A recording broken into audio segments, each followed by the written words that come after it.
ലോക്സഭാ തെരഞ്ഞെടുപ്പിൽ സീറ്റ് ലഭിക്കാത്തതിനെ തുടർന്ന് ഇടഞ്ഞു നിൽക്കുന്ന RJDയെ അനുനയിപ്പിക്കാൻ LDF നീക്കം.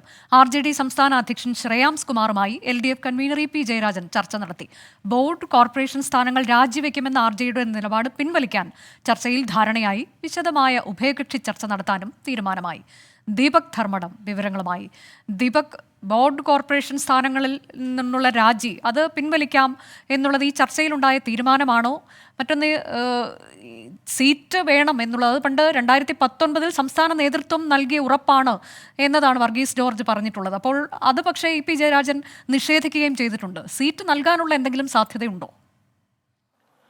Anuja, LDF convener EP ജയരാജനും RJD സംസ്ഥാന അധ്യക്ഷൻ MV ശ്രേയാംസ് കുമാറും നടത്തിയ ചർച്ച ഏതാണ്ട് 40 മിനിറ്റോളമാണ് ചർച്ച നീണ്ടു നിന്നത്. ആ ചർച്ചയിൽ ഇത്തരത്തിലുള്ള സമ്മർദ്ദങ്ങളിൽ നിന്നും തൽക്കാലം RJD പിന്മാറണം എന്നുള്ള നിർദ്ദേശമാണ് വെച്ചത്. അതായത് RJDയുടെ സംസ്ഥാന കമ്മിറ്റി യോഗം ഇന്നലെ MV ശ്രേയാംസ് കുമാറിൻ്റെ അധ്യക്ഷതയിൽ ചേർന്നിരുന്നു. ആ യോഗത്തിൽ സീറ്റ് നിഷേധിച്ചതിൽ പ്രതിഷേധിച്ച് സർക്കാരിൻ്റെ ബോർഡ് കോർപ്പറേഷനുകളിൽ നിന്നും രാജിക്കത്ത് നൽകും എന്നുള്ളതാണ് പ്രഖ്യാപിച്ചത്. അത് പരസ്യമായി പ്രസ്താവന ഇറക്കുകയും ചെയ്തു. വിവാദമായി. ഇതേ തുടർന്നാണ് ഇടതുമുന്നണിയിൽ നിന്നും ഒരു അനുരഞ്ജന നീക്കം ഉണ്ടാവുന്നത്. കാലത്ത് തന്നെ EP ജയരാജൻ ചർച്ച ചെയ്യുമെന്നുള്ള അത് പറയുകയും ചെയ്തു. അതിനുശേഷമാണ് അല്പം മുൻപാണ് ചർച്ച പൂർത്തിയായത്.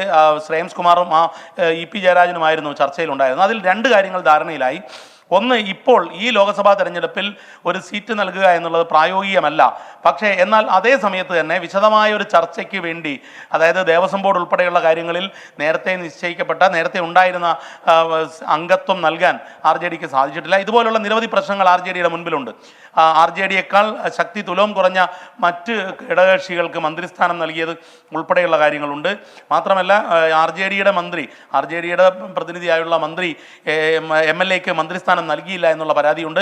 ഈ പരാതികളെല്ലാം വിശദമായ ഉഭയകക്ഷി ചർച്ചയിൽ തീരുമാനിക്കാം എന്ന് പറയുകയും ചെയ്തു. അതായത് അധികം വൈകാതെ RJDയുടെ കൂടി സമയം നോക്കി ഒരു തീരുമാനത്തിലേക്ക് പോകാം. CPIM സംസ്ഥാന സെക്രട്ടറി MV ഗോവിന്ദൻ മാസ്റ്ററും ചർച്ചയിൽ ഉണ്ടാകണമെന്ന് ശ്രേയാംസ് കുമാർ മുന്നോട്ട് വെച്ചു എന്നുള്ളതാണ് നമുക്ക് അറിഞ്ഞത്.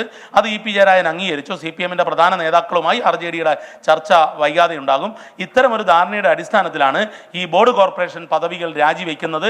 തൽക്കാലം ആ തീരുമാനം പ്രസ്യൂ ചെയ്യേണ്ട, മുന്നോട്ട് കൊണ്ടുപോകേണ്ട എന്ന ധാരണയിൽ എത്തിയിരിക്കുന്നത്. ഏതായാലും ഇടതുമുന്നണിയിലെ ഒരു കലഹത്തിൻ്റെ സാധ്യത അടയ്ക്കാൻ വേണ്ടി EP ജയരാജൻ കൺവീനർ തന്നെ നേരിട്ട് RJD പ്രസിഡന്റ് ശ്രേയാംസ് കുമാറിനെ വിളിച്ച് ചർച്ച ചെയ്യുകയായിരുന്നു.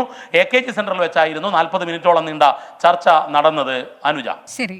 സീറ്റ് ആവശ്യത്തിൽ RJDയുമായി ഇടഞ്ഞു നിൽക്കുന്ന RJDയുമായി ഇപ്പോൾ ഉഭയകക്ഷി വിശദമായ ചർച്ചയിലേക്ക് കടക്കാനുള്ള തീരുമാനത്തിലാണ് എത്തിയിരിക്കുന്നത്. എന്നാൽ സീറ്റ് നൽകാനുള്ള സാധ്യതയില്ല. പക്ഷേ ബോർഡ് കോർപ്പറേഷൻ സ്ഥാനങ്ങളിൽ നിന്നുള്ള രാജി അത് പിൻവലിക്കാൻ നിലവിൽ RJD സമ്മതിച്ചിട്ടുണ്ട്.